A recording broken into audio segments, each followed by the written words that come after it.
Over the last few sessions, we've been talking about tactics that you can use to help you to have more productive conversations when you share your faith with others. And so we've been covering some of the questions and how to stay engaged in the conversation.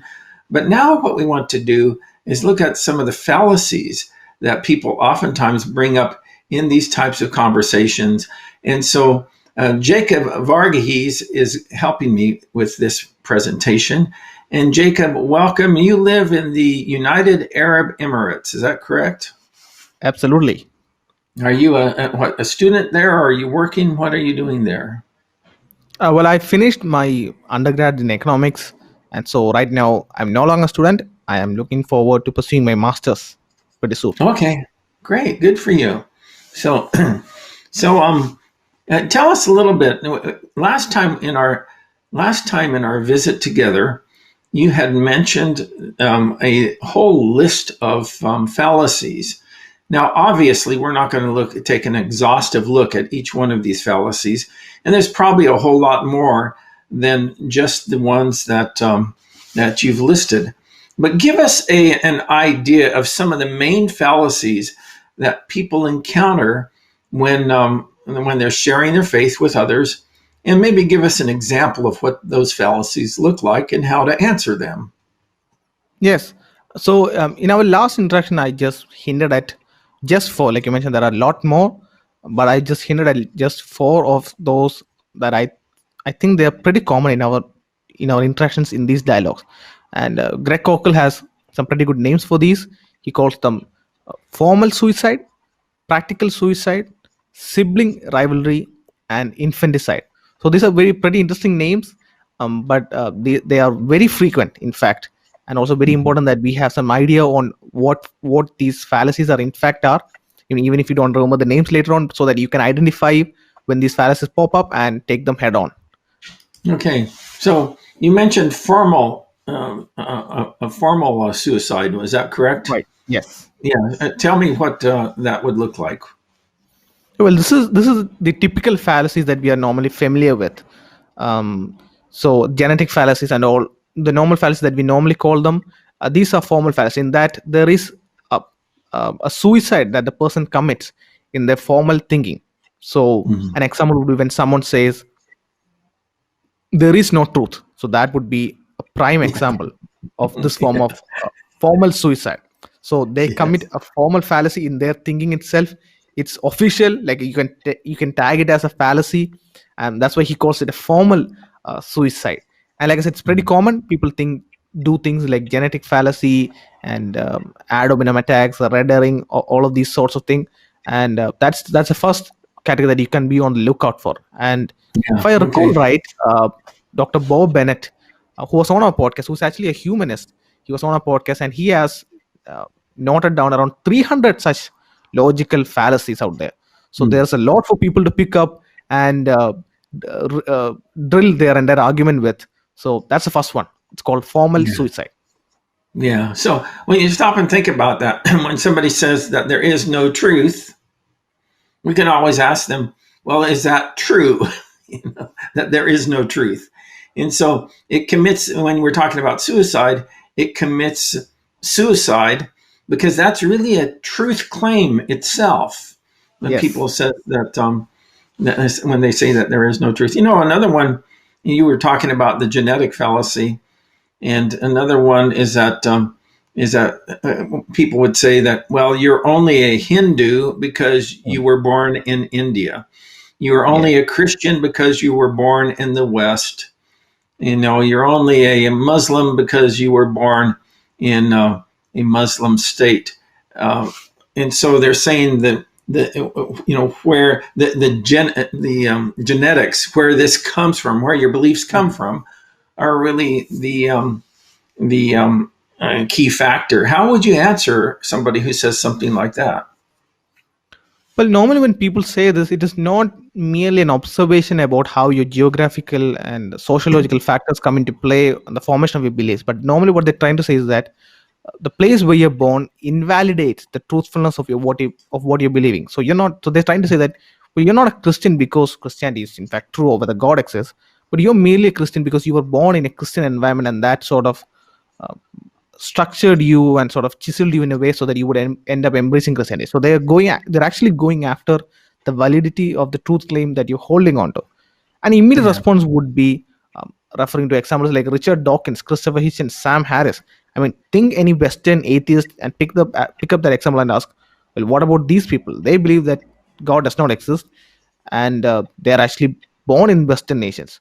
So it does not mean that if you're born in a Christian nation, you are bound to be a Christian. Like that is the only place you can end up with. So people can deviate from the culture and the environment that they are in and pursue the truth. So then, if Christianity is indeed true, then where I am born is irrelevant. Another example would Exactly. be if I come to know that the earth revolves the sun, okay, by reading from a comic book, and a friend of mine reads from a pseudo scientific textbook that says that the sun revolves around the earth. The fact that he learned from a scientific textbook, does that invalidate the fact that I learned that the earth revolves around the sun from a comic book? And obviously they would say, well, no, it does not. So Mm. they themselves would affirm the fact that the source of the information does not invalidate the truthfulness of the information itself. So all you got to do is just like I said, in the third phase of the complementarity, you can do just connecting the dots. So you ask these questions and you ask, well, if this is the case, and if that is the case, how does this follow? So you Yeah. ask about these examples of Christians becoming non-Christians in Western nations, and this example of reading from a comic book, reading from a science book, and then connect the dots and ask, well, what do you do with it now? What do you do with this claim right now? And that's a take that I normally would stick to. Yeah, exactly. While our socialization is important, our socialization is not ultimate.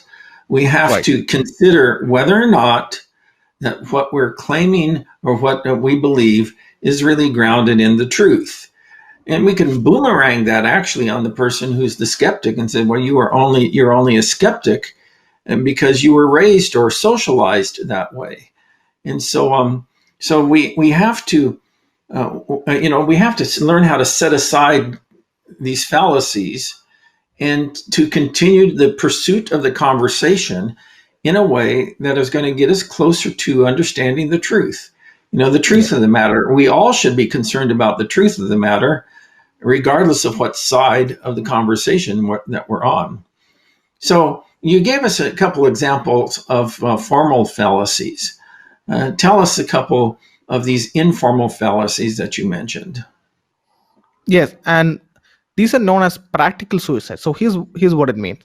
And so practical suicide, I think one good example would be, um, I mean, strawman fallacy is normally taken to be a formal fallacy, but there are others who think that, well, there is no actual error in your logical reasoning. It's just you being deceitful when you're strawmanning an argument. But an example of a practical suicide would be something like that, where you hold on to a position, but you can't, in reality, in practicality, live it out. So you're being somewhat hypocritical. So you are Yeah. practically committing a suicide. So it would be Mhm. someone saying, hey, it's wrong for you to tell people what to do. Well, if you follow that, then you should stop from saying me what to do. And you are, in fact, committing practical suicide. So there is no logical error in that statement. If someone says to me, you should not tell others what to do, there is nothing logically erroneous in that. But when they try Mhm. and leave that out, they won't be able to leave that out. So that would be the prime example of Yeah. being a practical suicide. Yeah. I think it was C.S. Lewis who said something along the lines that when somebody says that that there is no right or wrong, it's all relative. He says, "Well, try stepping on that man's toes or taking away his coat or whatever." And practically, like you say, that some of these claims that everything is relative. For instance, all morals are relative. You just Yeah. can't live out that in reality, you know. Right. So, so we talked about the formal fallacies. We talked about the practical fallacies. Share with us about infanticide and suicide. I think it was. I can't remember for sure. Or sibling rivalry or something. Yeah, there you go. Yes. Yeah. So sibling rivalry is when you basically hold on to two contradictory positions. So you affirm one and then you affirm the other. but you can't actually hold them together. So uh, you might see some sort of overlapping between practical suicide and sibling rivalry and infanticide, because there are certain statements that people make that can, that can fall into these circles. But I think a very good example of sibling rivalry is something that we get when people ask, well, if God is good and just, why does he not um, deal with evil as evil fits? Like, why does Yeah. God not come down with a hammer on evil? And so people demand, if there is evil, God must deal with it. And the same Yeah. people would ask the question, well, why did God ask the Israelites to remove the Canaanites from the land of Israel, Yeah. despite the Yeah. fact that we know that they engaged in child sacrifice and as such? So here is them holding on to two contradictory views. They're saying that they want God to deal with evil whenever he finds it Mhm. justly. And they ask the question, well, why does God deal with evil in the way he does? So that is the Yeah. point of sibling rivalry. They have to give up one. They can't eat the cake and have it too. So that is an Yeah. example of sibling rivalry. So you have two positions that at rival each other. They are contradicting each other. You can't hold them out, hold on to them at the same time. Yeah. Yeah. Yeah. You know, here again, if you're permitted, just share a quick story that out in my area, we had a shooter, and maybe you heard about it. This is maybe a couple years ago or something, where he was at the hotel in Las Vegas and he started shooting down on the crowd. You Yes. know, and killing people and injuring them. I actually know a couple people who were injured in that, or I know people who were injured in that um, shooting. But and so people would raise the question, well, why didn't God do something to stop that man from doing his evil, or Hitler, or whoever else? There's a million and one different examples that we could use. And the problem with that thinking is that we only want God to stop the evil that we abhor and not the evil that we enjoy. Yes. Because if God came down and I'll just ask somebody when they raise that question to me, well, why didn't God do something about that? And I'll just say, well, if God did something about every evil that's ever committed, where would that leave you? we all we all have done things where if God brought his justice immediately on every evil act, that we wouldn't be in a position of to, I guess, criticize the work of God.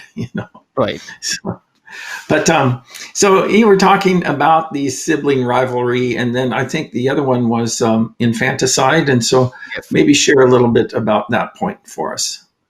Yeah. Infanticide is a bit tricky, but you'll get there. So infanticide is when you hold on to what Greg Hockel puts as a parent concept and a child concept. So what happens is that the parent concept nullifies the child concept. So a very good example is a father sending a letter to his son saying, "Son, I am writing this letter to you. If you do not receive this letter, let me know. I'll send another one."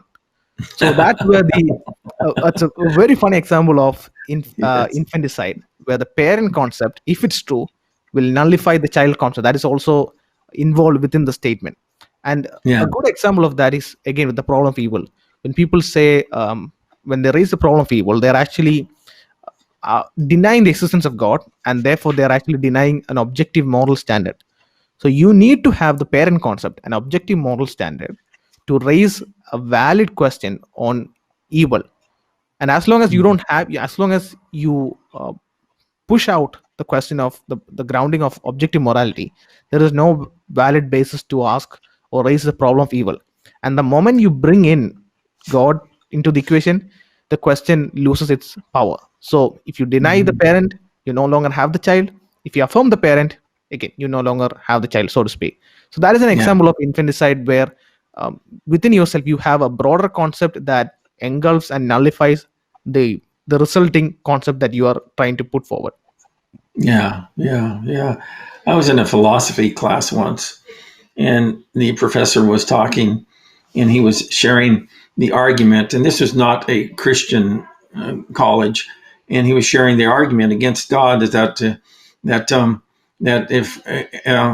if God is all loving and good, then if he's all loving, he would want to destroy evil if he's all good and powerful. He could destroy evil, but evil exists, and so therefore there is no God type of thing, you know. And I probably didn't state the argument as well as I could have there.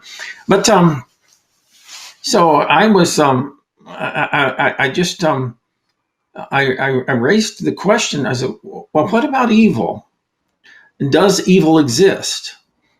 Is evil real? And and you know, everybody kind of started to kind of like snicker at me and make fun of me in the class because I was raising that question. But how can you have objective and real evil if there is no standard for the good? Right. You know, no source and standard for the good. And so you're right, is that when we deny the existence of the parent concept, the child concept falls all apart. Now, I probably didn't Exactly. communicate that as well as I could. Well, you did. That's exactly the point was. You know, so we talked about the formal fallacies. We talked about the informal fallacies. Of course, there's a lot more that we could talk about in those categories. But then we talked about sibling rivalry. Once again, refresh my memory on what that means. That's when you have two concepts that are rivalrous to each other. They are contradicting each other.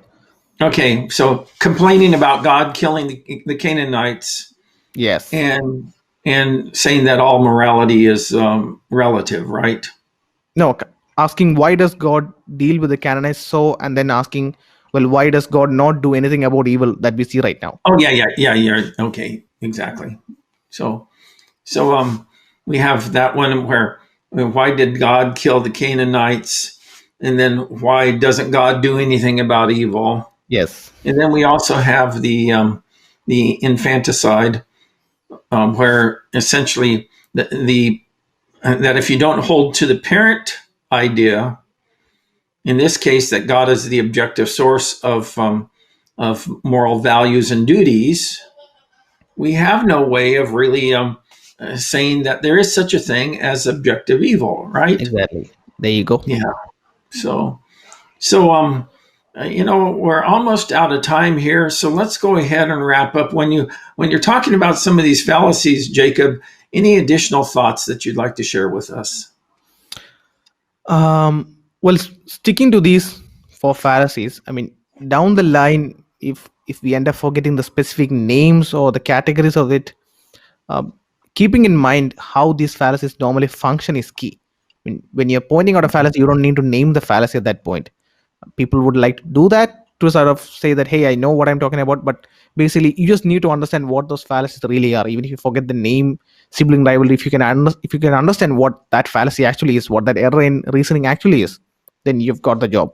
So I would encourage everyone to try and fixate on that, on understanding the working of these errors in reasoning, much more than nailing down the names or memorizing them. So that's my leaving thought on that. Yeah, you know, that's great advice, is that we don't have to kind of carry all of this stuff around in our head all the time, but we just have to become, we have to kind of like learn to sniff out a bad argument when we come across one, and that and so we don't have to know the name. We just have to know that there's something fishy about this argument right now, and and maybe try to communicate as best as we can the Yeah. problems that we're having with that particular argument. Yes. Jacob, I always enjoy our time together. It's it's stimulating for me, and I know that it's a blessing for those who are watching. So let me encourage you, Right. Jacob, to continue with your good work, because you know I know that you're involved in apologetics and in defending the faith and helping people to come to know Christ and know Him better. And you know we need more young men like you to continue to do that work, because it's an important calling that we have in the world today. We don't do this just because we enjoy these types of conversations. We are convinced of the truth and the reality of God and his son and the work that Jesus did for us on the cross. And so that's what really grounds us in this effort. And we want to Yes. share that, not in an effort to win an argument, but in the hope Yes. of winning the Exactly. hearts and souls of individuals who one day will stand before God and give an account for what they've done with their lives. Yes. Yeah. So, well, Jacob, I do appreciate our time together, and I appreciate you folks watching these sessions, and that we'll be thinking of new material to bring to you along the way, and that we'll be able to just bless you. But I would encourage you in your own life is that if you haven't considered the truth claims of Christianity, and particularly of Jesus Christ Himself, and to investigate that with an open mind and an open heart, and just follow the evidence wherever that leads, even if that is contrary to some of your own foregone conclusions. And so that's it for now. Thanks for watching. We'll see you next time.